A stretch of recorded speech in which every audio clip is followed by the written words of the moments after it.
Hello, welcome, नमस्ते। मेरा नाम निधि है। लर्न वन के स्पोकन इंग्लिश कोर्स में आपका बहुत बहुत बहुत स्वागत है।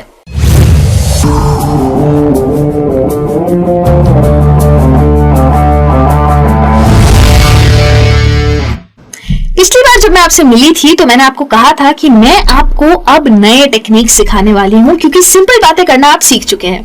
तो लास्ट क्लास में मैंने आपसे लिसनिंग की बात की थी, यानी कि सुनने की बात की थी। आज मैं आपको वहां से आगे बढ़ाकर रीडिंग की बात करने वाली हूँ, यानी कि पढ़ने की। मैं जानती हूँ जैसे ही मैं रीडिंग की बात करूंगी वैसे ही आधे लोग भाग जाएंगे, क्योंकि किताब पढ़ने का शौक हमें नहीं है। तो मेरा प्रॉमिस है कि मैं आपको किताब पढ़ने को कहूंगी ही नहीं। अगर आप किताब पढ़ने के शौकीन इंसान नहीं है तो कोई बात नहीं, मत पढ़िए। लेकिन फिर भी जिंदगी में आप बहुत सारी चीजें पढ़ते हैं रोज, जो कि इंग्लिश में होती है, जैसे कि आपके न्यूज़पेपर्स, आपके व्हाट्सएप मैसेजेस, आपके ईमेल्स। तो ये सारी चीजें पढ़ने के लिए भी तो आपको रीडिंग की प्रैक्टिस करनी है, क्योंकि समझ आना चाहिए रीडिंग इंपॉर्टेंट क्यों है। ऐसा कहते हैं कि अगर आपको अपनी बातचीत सुधारनी है तो बोलने की प्रैक्टिस कीजिए, लेकिन अगर आपको यह सुधारना है कि आप क्या बोल रहे हैं इंग्लिश में, तो प्रैक्टिस कीजिए रीडिंग की।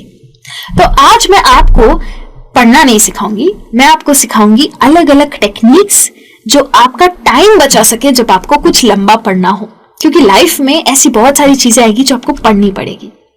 तो वैसे तो कई सारी टेक्निक्स होती है, लेकिन मैं आपको कुछ 3 या 4 टेक्निक सिखाने वाली हूं आज। और ये टेक्निक्स आपको हेल्प करेगी ऑफिस में, जब आपको कोई प्रेजेंटेशन देना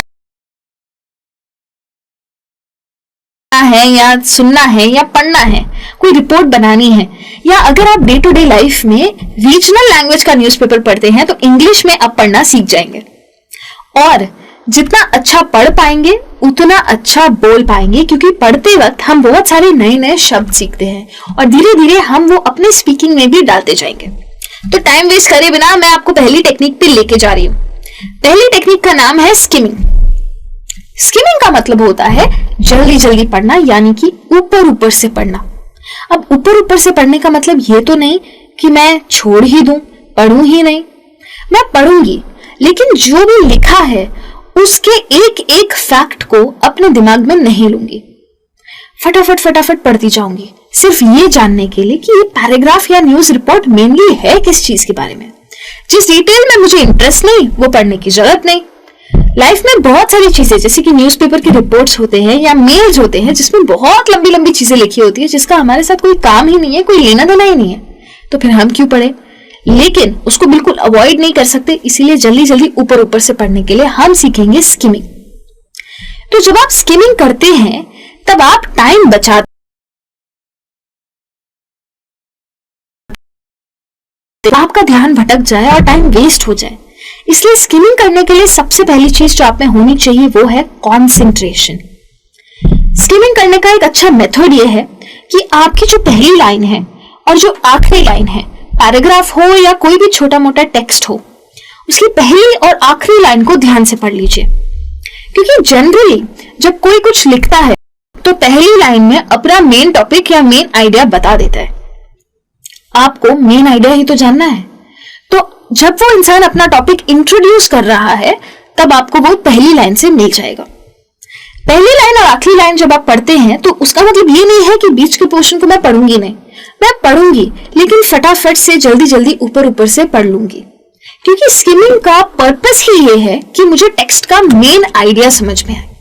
जैसे कि मैं आपके साथ एक एग्जाम्पल सॉल्व करूंगी। यहाँ पे एक पैराग्राफ है, उसको टाइटल दे रखा है अवेयरनेस अबाउट एल्डर अब्यूज, यानी कि बड़े बूढ़ों के साथ जो भी मारपीट जैसी चीजें हो या उनको दिल दुखाने वाली चीजें हो, उसके बारे में अब जानकारी बढ़ रही है, यानी कि अवेयरनेस बढ़ रहा है।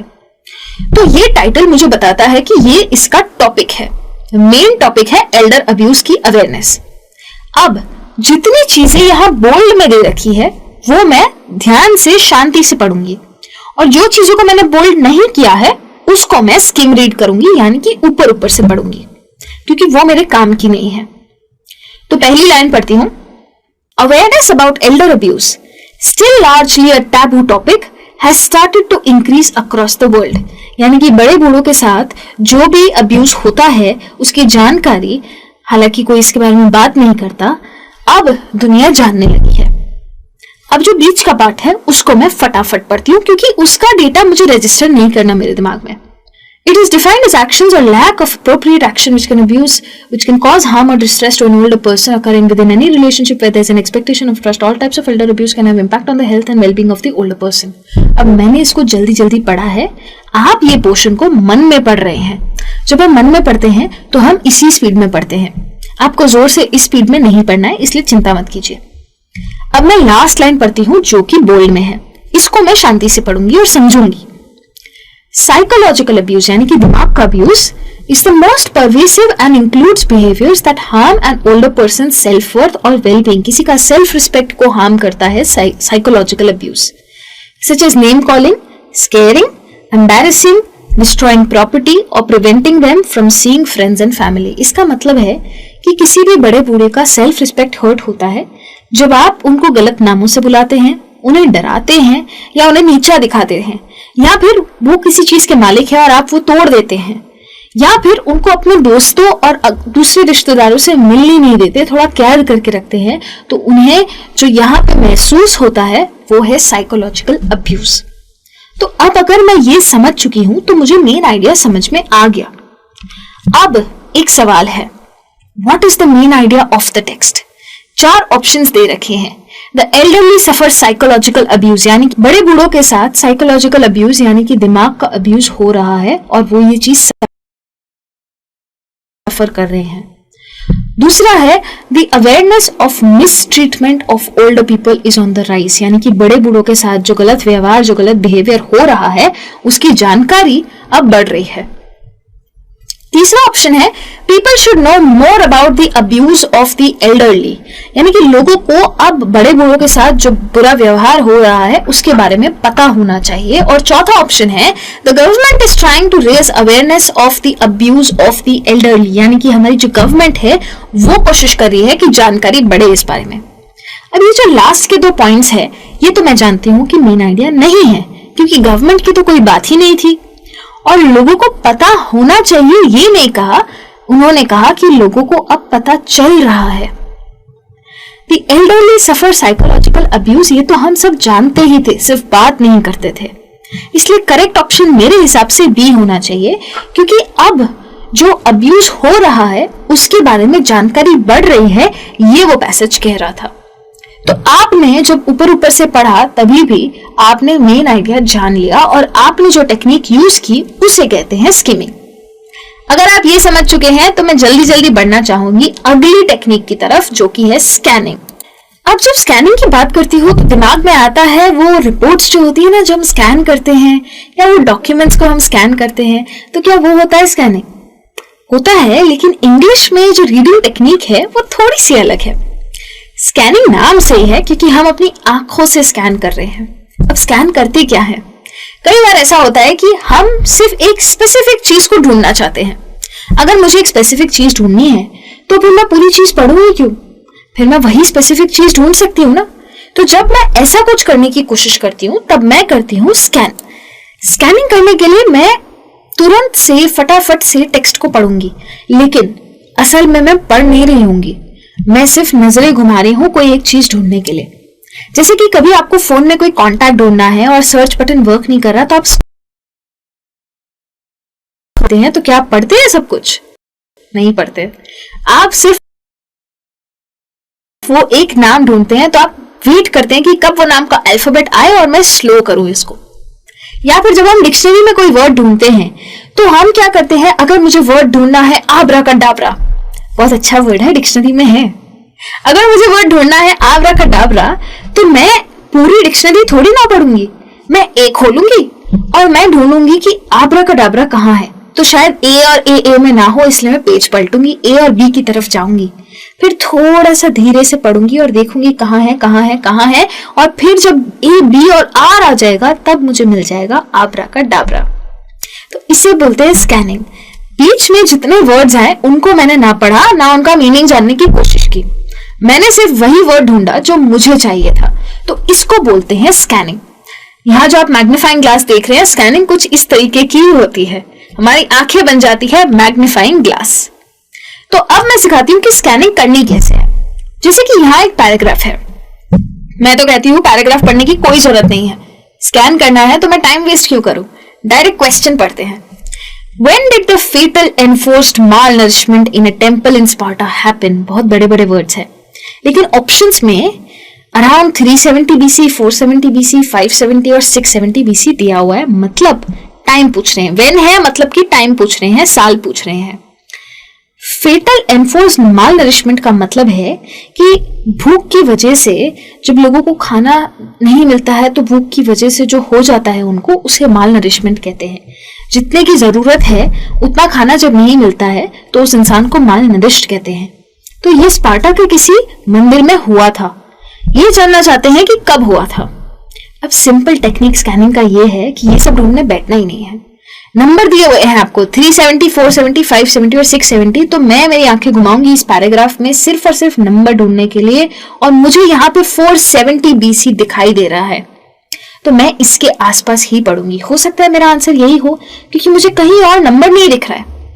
तो कंफर्म करने के लिए मैं ये एक लाइन को पढ़ती हूँ। Take that fatal enforced malnourishment in a temple, ये तो था मेरे क्वेश्चन में। For example this happened in Sparta, ये भी था मेरे क्वेश्चन में, अराउंड 470 BC। आगे का पढ़ने की कोई जरूरत ही नहीं है, मिल गया मुझे मेरा आंसर। बाकी का पैराग्राफ मैंने पढ़ा ही नहीं और मैं पढ़ना भी नहीं चाहती, मेरे काम का नहीं है तो मैं क्यों पढ़ूं। इसलिए बोलते हैं स्कैनिंग। अगर आप स्किमिंग और स्कैनिंग सीख चुके हैं तो क्लोज रीडिंग तो बाएं हाथ का खेल है। क्लोज रीडिंग पास से पढ़ना नहीं, क्लोज का मतलब पास होता है और बंद भी होता है, लेकिन क्लोज रीडिंग का मतलब है ध्यान से पढ़ना। काफी लोग इसे क्लोज रीडिंग इसीलिए कहते हैं क्योंकि काफी लोगों को पास से पढ़ने के लिए चश्मे लगाने पड़ते हैं, तो इतना नजदीक से पढ़ते हैं, इसीलिए उसको क्लोज रीडिंग कहते हैं। क्लोज रीडिंग का एक और नाम है, उसे कहते हैं रीडिंग इन डिटेल, यानी कि ध्यान से डिटेल में पढ़ना, एक एक चीज पढ़ी जाती है। यहाँ पे कौन सी चीजें आप क्लोज रीडिंग करते हैं, कौन सी चीजें ऐसी होती है जहां पे पढ़ना बहुत जरूरी है। शायद आपके पॉलिसी के डॉक्यूमेंट्स, कोई भी इंश्योरेंस पॉलिसी अगर आपने ली है तो उसको पढ़ना जरूरी है। कोई कॉन्ट्रैक्ट अगर आप साइन करना चाहते हैं तो उसको ध्यान से पढ़ना बहुत ज्यादा जरूरी है। कोई ईमेल, मैसेज या लेटर आता है तो उसको पढ़ना भी बहुत ज्यादा जरूरी है। तो उसमें एक भी चीज को हम मिस नहीं करते हैं। कई लोग जब किताबें पढ़ते हैं तो उसमें वो स्किमिंग और स्कैनिंग का एप्लीकेशन नहीं करते हैं क्योंकि किताब में हम जानना चाहते हैं कि क्या लिखा हुआ है, तो वो भी हम क्लोज रीडिंग से ही पढ़ते हैं। तो क्लोज रीडिंग होती कैसे है, यहां पे एक पैराग्राफ है। अब जब जब मैं ये पैराग्राफ पढ़ूंगी, एक एक लाइन को रुक के मैं समझने की कोशिश करूंगी कि इसमें लिखा क्या है। इंग्लिश में क्लोज रीडिंग ऐसे की जाती है। और याद रखिए कि इस पैराग्राफ के बाद मैं आपसे एक सवाल पूछने वाली हूं, तो ध्यान से इस पैराग्राफ को मेरे साथ पढ़िए। The Titans were the first generation of Greek gods who played an important role in the growth of Greek mythology as well as helping the Greeks explain a lot of natural phenomena such as earthquakes. तो titans किसी generation का नाम है, Greek gods की generation थी। जैसे हमारे यहाँ बहुत सारे भगवान होते हैं, वैसे ग्रीस में भी बहुत सारे भगवान थे, उन्हें कहते थे ग्रीक गॉड्स। उनमें से कुछ थे टाइटन्स। उनका रोल बहुत ज्यादा था उनकी माइथोलॉजी में क्योंकि वो काफी सारी चीजें समझा रहे थे, जैसे कि अर्थक्वेक्स कैसे होते हैं, ऐसी चीजें समझाने वाले भी ग्रीस में टाइटन्स ही थे। कौन थे वो? They were the 13 immortal children. Immortal यानी कि ऐसा इंसान जो मर ना सके, अमर हो। 13 बच्चे थे वो। किसके? Who were born to the mother earth और गाया। मदर अर्थ और गाया यानी कि धरती माता। उनके रिलीजन में शायद धरती माता का नाम है गाया। And her husband Uranus who was the God of sky. तो उनके धर्म में शायद स्काई के भगवान को यूरेनस कहते हैं। The first 6 children of Uranus and Gaia were of monstrous appearance, यानी कि राक्षस जैसे दिखते थे पहले 6 बच्चे उनके, including 3 one-eyed cyclops, उनकी एक ही आंख थी। 3 बच्चे ऐसे थे जिनकी आंखें एक ही थी और 3 ऐसे थे जिनके 100 हाथ थे। रावण के तो 10 सर थे, इनके तो 100 हाथ थे। एंड 300-handed giants, giants यानी कि बहुत ही ज्यादा बड़े थे, whom Uranus had banished to the deepest pit of the underworld, Tartarus। हमारे लिए deepest pit है, उनके लिए है टार्टरस। तो यूरानस ने इन्हें वहां भेज दिया क्योंकि ये बहुत खराब दिखते थे। However, लेकिन द टाइटन्स वर बॉर्न, इनके बाद आए टाइटन्स, और ये 13 बच्चे, these 13 children were as beautiful and wonderful as the first 6 were ugly and monstrous. जितने खराब वो 6 लगते थे उससे कहीं ज्यादा अच्छे ये टाइटन्स लगते थे। तो ये लिखा है आपके इस पैराग्राफ में, मैंने ध्यान से धीरे धीरे पढ़ के समझाया है। अब मैं आपसे एक सवाल पूछने जा रही हूं, याद रखना पैराग्राफ को। यूरानस फादर, यूरानस किसके पापा थे? साइक्लोप्स एंड 100-handed जायंट्स, मैंने बताया था ना, 1 आंख वाले साइक्लोप्स और 100 हाथ वाले जायंट्स, विथ गाया, गाया उनकी मम्मी थी। हु वाज, तो सवाल ये है कि गाया कौन थी? यूरानस तो हमें पता है कि स्काई के गॉड थे, गाया थी धरती माता यानी कि मदर अर्थ। अब ये एक ऐसी डिटेल है जो मुझे स्किमिंग यानी कि ऊपर ऊपर पढ़ने से पता नहीं चलती, इसीलिए ऐसी चीजों के लिए क्लोज रीडिंग करना जरूरी है।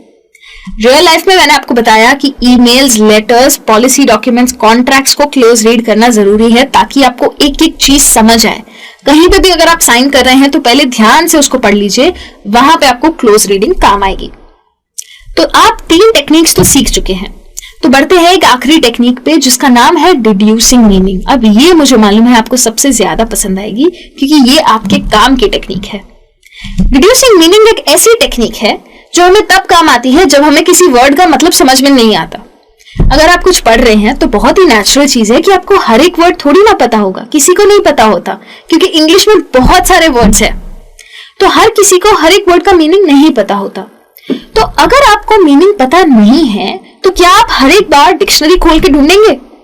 नहीं। तो आप क्या करेंगे? उस वक्त अज्यूम करेंगे कि इस वर्ड का मीनिंग क्या है। कैसे अज्यूम करेंगे?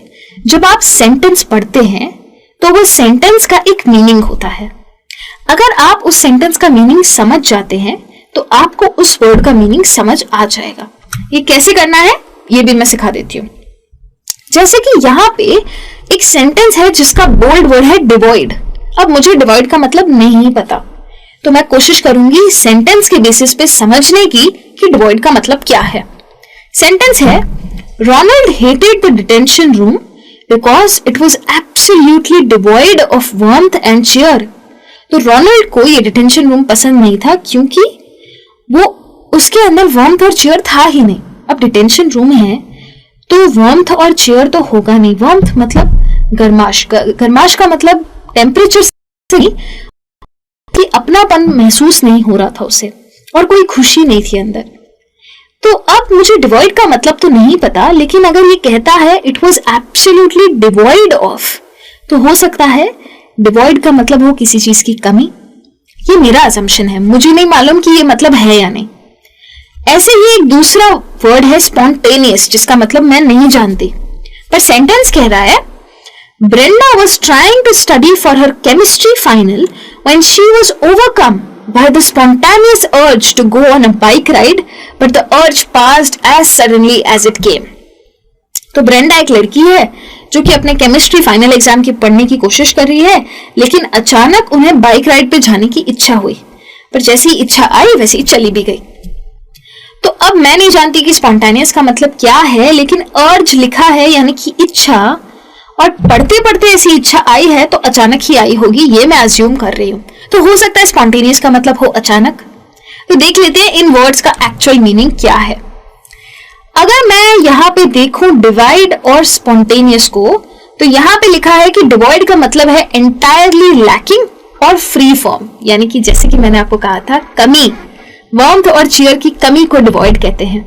अब मुझे वर्ड का मतलब नहीं मालूम था, लेकिन सेंटेंस के मतलब के बेसिस पे मैंने अज्यूम कर लिया। स्पॉन्टेनियस का मतलब है arising from a momentarily impulse, अचानक कुछ हमने सोचा और करने की इच्छा हो गई, तो उसे कहते हैं स्पॉन्टेनियस। तो ये मतलब भी बिल्कुल सही है, हमने सही सोचा था, तो इसे कहते हैं डिड्यूसिंग मीनिंग। बिना डिक्शनरी के वर्ड का मतलब समझ आ जाना मतलब वर्ड को डिड्यूस कर लेना है। आज के क्लास में मैंने आपको 4 टेक्निक सिखाई है, स्किमिंग, स्कैनिंग, क्लोज रीडिंग और डिड्यूसिंग मीनिंग। हर टेक्निक अलग अलग जगह पे काम आती है। कोशिश कीजिए कि दिन ब दिन जहां जहां आपको इंग्लिश दिखाई दे रही है आप उसको पढ़िए, और जहां जहां वर्ड समझ नहीं आ रहा उसको समझने की कोशिश करेंगे डिड्यूसिंग मीनिंग से। स्किमिंग और स्कैनिंग तो आप जानते ही हैं कि आप कई जगहों पे लगानी पड़ेगी, लेकिन याद क्लोज रीडिंग का भी हम यूज करें, क्योंकि जितनी ज्यादा इंग्लिश पढ़ने की हैबिट लगेगी उतना ज्यादा आपका इंग्लिश बोलने का इम्प्रूव हो जाएगा, क्योंकि आप नए नए वर्ड सीखेंगे जब आप क्लोज रीडिंग करेंगे।